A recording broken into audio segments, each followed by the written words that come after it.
नमस्कार सर, मेरा नाम विनोद सालवे है। आपका नाम? मंगेश कटके। मंगेश कटके जी। आपकी उम्र क्या है? 45। आप क्या करते हैं? मेरा खुद का काम करते हैं, शेयर मार्केट का फ्रेंचाइजी मेरा जी। अच्छा, तो हमें पता चला है कि शायद आपको कुछ शरीर में वैक्सीन लेने के बाद कुछ ऐसे दुष्परिणाम हुए, तो आप कुछ बताएंगे उसके बारे में? क्या हुआ आपको? 10-12 दिन के बाद मुझे थोड़ा सा ब्रेन में ब्लड का क्लॉटिंग हुआ और पैरालिसिस का मुझे स्ट्रोक आया। अच्छा, आपको पैरालिसिस का स्ट्रोक आया। आपको ये वैक्सीन लेने के कितने दिन बाद ये शरीर में आपके जो चेंजेस हैं? 10 से 12 दिन में। 10 से 12 दिन में। आपने ये वैक्सीन कहाँ ली थी? कौन से? उल्लासनगर म्युनिसिपल कॉर्पोरेशन के सिविल हॉस्पिटल में। उल्लासनगर म्युनिसिपल कॉर्पोरेशन के सिविल अस्पताल में 4 नंबर के 3 नंबर 4 नंबर। अच्छा, तो जिन्होंने आपको वैक्सीन लगवाई है तो वहाँ डॉक्टर होंगे? हाँ, होंगे। और आशा वर्कर जो भी फ्लेबोटोमिस्ट है उन्होंने आपके शरीर में वो इंजेक्ट किया। उससे पहले आपको वैक्सीन के बारे में पूरी जानकारी दी थी आपको? नहीं दी थी कि ये वैक्सीन किस तरह से बनी हुई है, इसमें क्या इंग्रेडिएंट्स हैं और ये आपको कितना फायदेमंद है या नुकसानदेह है, ऐसा कुछ आपको फुल इन्फॉर्म कंसर्न लिया था आपसे लिखित में? नहीं दिया था। क्या बताया था उन्होंने? आपको लेना जरूरी है। आपको किसी ने जबरदस्ती की थी? नहीं। आपने क्यों ली? क्योंकि रेलवे का पास नहीं मिल रहा, ट्रेन का टिकट नहीं मिल रहा था। अच्छा, रेलवे का पास नहीं मिल रहा, ट्रेन का टिकट नहीं मिल रहा, इसलिए आपने मजबूरी में लेना पड़ा। अच्छा, मतलब आपको इनडायरेक्ट मजबूरी हुई, मजबूर किया। मतलब कि आपके रास्ते बंद हुए तो वैक्सीन से खुल जाएंगे, उस हिसाब से आपने वो लिया और आपको पैरालिसिस का स्ट्रोक आया करके कहते हो। अब मुझे एक बात बताइए, उस वक्त जो डॉक्टर थे उन्होंने कुछ कहा आपसे? कुछ नहीं कहा। कुछ भी नहीं कहा। कितनी देर वैक्सीन लेने के बाद कितनी देर तक आप वहां बैठे थे? 5 मिनट। सिर्फ 5 मिनट। एक्चुअली आधे घंटे तक ऑब्जर्वेशन में रहना चाहिए डॉक्टर की निगरानी में।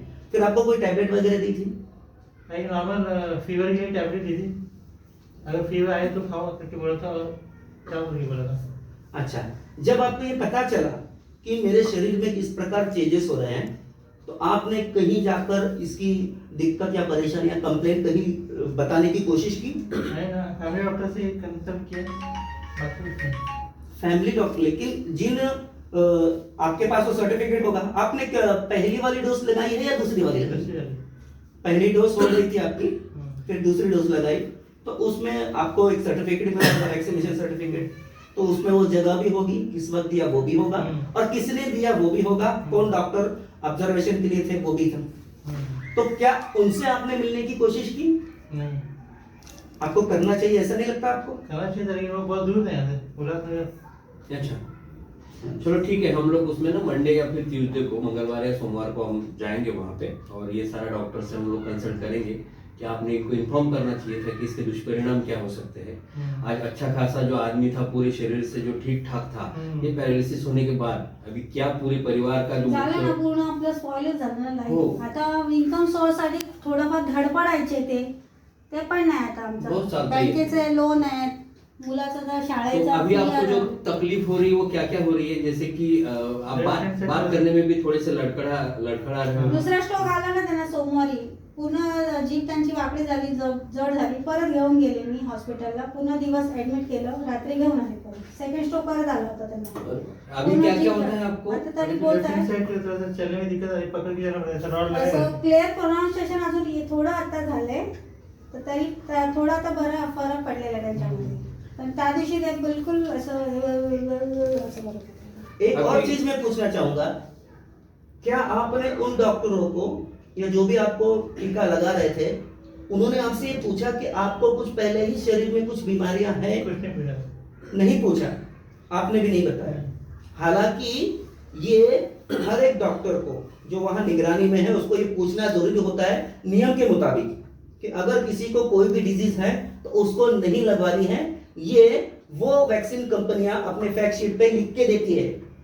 तो ये तो उन डॉक्टर, आपको नहीं लगता है कि ये डॉक्टर का इंटेलिजेंस है? हाँ, है ना, है।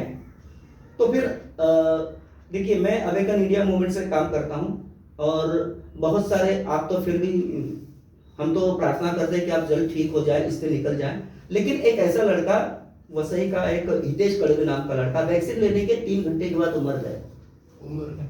उम्र उसकी 24 साल थी, 23 और 24 के बीच में था वो।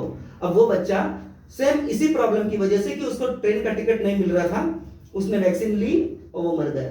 तो ऐसी जो घटनाएं होती हैं, हालांकि आपके साथ दुखद घटना है, हम आपके साथ पूरी सहानुभूति है आपके साथ, लेकिन हम ये चाहेंगे, आपसे निवेदन करेंगे, प्रार्थना करेंगे कि और ऐसे लोग जो देश भर में कहीं देख रहे हैं तो उनको ये पता चले कि वैक्सीन जो है इससे आपके शरीर पर दुष्परिणाम हो सकते हैं। तो आप एक AE5 में अगर आपकी इच्छा हो तो आप वो शिकायत दर्ज कराएं, उसके लिए हम आपकी मदद करेंगे। अगर आप चाहते हो तो ठीक है। जी बिल्कुल, आपके इस जोश के लिए और इस विचार के लिए धन्यवाद, क्योंकि बहुत सारे लोग सामने नहीं आते हैं और उसमें दर्ज कराना हमारा काम है, आपको न्याय मिलेगा। और जो भी लोग इस तरह का जो गैर कानूनी कृत्य करते हैं, क्योंकि वैक्सीन अभी पूरी तरह अप्रूव नहीं है, इमरजेंसी यूथ ऑथराइजेशन के तहत हड़बड़ी में आनंद फानन में लगाई जा रही है। कोई प्योरली डेटा, सेफ्टी डेटा कुछ भी नहीं है। तो इस तरह के लोगों के शरीर के साथ खेलना, उनकी जिंदगियों के साथ खेलना, मैं समझता हूं कि ये अमानवीयता है। और इसमें आप अगर साथ दोगे तो वो एक पोर्टल होता है AE5 का, उसमें जाएगा और लोग वहां देख पाएंगे कि ये डाटास है, क्योंकि सरकार बहुत सारी चीजें छुपा रही है, ट्रांसपेरेंसी कहीं नहीं है। तो हम आपका वो प्राथमिकी वहां दर्ज कराएंगे A5 में, आपको न्याय दिलाने की पूरी कोशिश नहीं, पूरे हम लग जाएंगे। अवेकन इंडिया मूवमेंट इसी काम में लगा हुआ है। ये सर है अशोक बहादुर, ये खुद इनका संयुक्त भारत पक्ष है, इसके वो अध्यक्ष हैं। तो ये भी आप ही के बदलापुर पास ही में रहने वाले हैं, तो ये आपकी पूरी मदद करेंगे। अभी जैसे कि आप देख रहे होंगे कि सर जो थे अच्छा खासा उनका ठीक ठाक शरीर था, शेयर मार्केट की जो फ्रेंचाइजी चलाते थे और अपना परिवार का गुजारा करते थे। अभी जो वैक्सीन लेने के बाद जैसे कि इनको ट्रेन का टिकट नहीं दिया गया और पास नहीं मिल रहा था, तो इस तरह से इनको जो प्रॉब्लम करनी शुरू कर दिया, और ये सरकार के ऑर्डर है। जैसे कि रेलवे वाले लिखते हैं कि ये महाराष्ट्र सरकार के आदेश के अनुसार हम लोग पास नहीं दे सकते अगर आपने 2 वैक्सीन नहीं लिए। तो इस तरह के कई लोग मजबूर होके ये पास के चक्कर में या ट्रैवलिंग के चक्कर में कई लोग मजबूर होके इस तरह से वैक्सीन लिया और अपनी पूरी जिंदगी या शरीर खराब होके बैठा है इनका। अभी इनकी जो लेफ्ट साइड है, पूरी पैर भी और एक हाथ भी वो काम से गया है, पूरा पैरालिसिस हो गया, सेकंड स्ट्रोक इनको आया है। और ये क्लियर बात कर सकते थे पहले, जैसा कि मैम ने बताया क्लियर बात कर सकते थे, लेकिन अभी जो बात करते हैं समझने में भी थोड़ा मुश्किल हो जाता है, इतनी इनकी जुबान लड़खड़ाती है। तो सेकंड स्ट्रोक तो आकर गया है। तो ये सरकार जो है इस तरह हमारे लोगों के साथ, जिंदगी के साथ खेल रही है। ये वैक्सीन के माध्यम से मजबूर कर रही है कि वैक्सीन लेना है। कोरोना होता या नहीं होता वो अलग बात थी, अगर कोरोना नहीं भी होता तो शायद वो अपनी जिंदगी नॉर्मल बसर कर रहे थे और अपने पूरे परिवार का गुजारा कर रहे थे। अभी उनका एक छोटा सा बेटा है, बीवी है। अभी क्या हो गया कि वो घर में बैठ गए, कुछ नहीं कर सकते। सरकार उनको मुआवजा देगी? बिल्कुल नहीं देगी। सरकार ध्यान भी नहीं देगी इनकी तरफ। अगर अभी हम लोग ये यहाँ नहीं पहुंचते या हमें उनका पता नहीं चलता तो शायद आगे की लड़ाई उनके लिए बहुत मुश्किल थी, जो अभी हम लोग साथ में मिलकर लड़ेंगे। तो इस तरह से ये जो सरकार है लोगों की जिंदगियों से खेल रही है। क्यों खेल रही है? क्योंकि इनकी कुछ जो भी इरादे हैं, गलत इरादे हैं। इनको भी पता है कि वैक्सीन लेने से कोरोना नहीं रुकता है, उसके बावजूद भी ये लोग वैक्सीन दिए जा रहे हैं। उनको कोरोना भी होता है। और हाल ही में NDTV या बहुत सारे चैनलों पे, ईमानदार चैनल है, वो दिखा रहे हैं कि हार्ट अटैक आने का जो प्रमाण है वो ज्यादा हो गया है।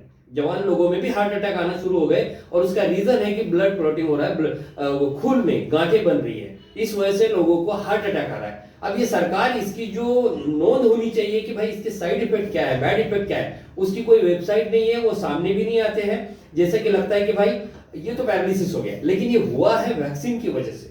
अभी जितने लोगों को कोरोना हुआ था, जिन्होंने इलाज किया है, उनकी पूरी जिंदगी खराब हुई है, उनका शरीर खराब हो चुका है, हार्ट अटैक आ रहा है, अलग बात है, उनको दम लगता है चलने से, उनको सांस फूलती है। तो इस तरह के बहुत सारे प्रॉब्लम हो रहे हैं और हम इसी के खिलाफ लड़ रहे हैं कि ये सरकार जो है, जब कोरोना वैक्सीन लेने से रुकता नहीं है तो इस तरह से वैक्सीन देकर अच्छे खासे शरीर को क्यों खराब किए जा रही है लोगों के, और इसके पीछे उनकी मंशा क्या है। हम लोग इनको चुनकर देते हैं, हमारी अपेक्षा होती है कि समाज सेवा करेंगे, हमारे हित में काम करेंगे, महाराष्ट्र के हित में काम करेंगे, भारत के हित में काम करेंगे, लेकिन ये लोग हमारे ही वोट लेकर सत्ता में बैठे हैं और हमारे अगेंस्ट ही एजेंडा चला रहे हैं। ये सब गलत बात है। खैर, आप इनकी हालत देख सकते हैं। और अभी जो है हम मिले हैं तो इनको न्याय दिलाने की जरूर कोशिश करेंगे। लेकिन आप लोग अगर वैक्सीन लिए नहीं है तो लेने की कोशिश मत कीजिए, उनको पूछिए कि इसके साइड इफेक्ट क्या होने वाले हैं और इसकी जिम्मेदारी कौन लेता है। मुख्यमंत्री लेता है, डॉक्टर लेता है, देने वाला हॉस्पिटल लेता है, कौन लेता है? अगर कोई जिम्मेदारी नहीं लेता है तो वैक्सीन मत लगाइए, ये पूरी तरह से फ्रॉड है। इस वैक्सीन से कोरोना रुकता नहीं है।